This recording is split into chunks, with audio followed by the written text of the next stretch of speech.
उर्दू पारे में आज की पेशकश है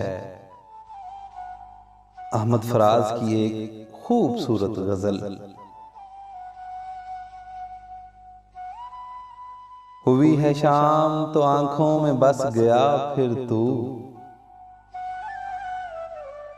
कहाँ गया है मेरे शहर के मुसाफिर तू।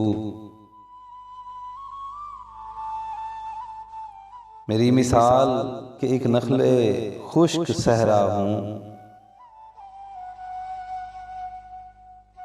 तेरा ख्याल के शाखे चमन का तायर तू। मैं जानता हूं कि दुनिया तुझे बदल देगी, मैं मानता हूं कि ऐसा नहीं बज़ाहिर तू।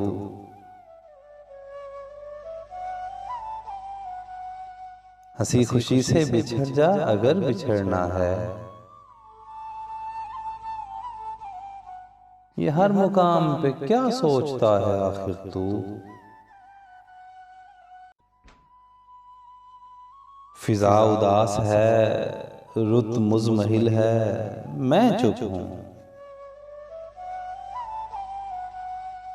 जो हो सके तो चला आ किसी की खातिर तू। फराज तूने उसे मुश्किलों में डाल दिया, ज़माना साहिब ज़र और सिर्फ शायर तू।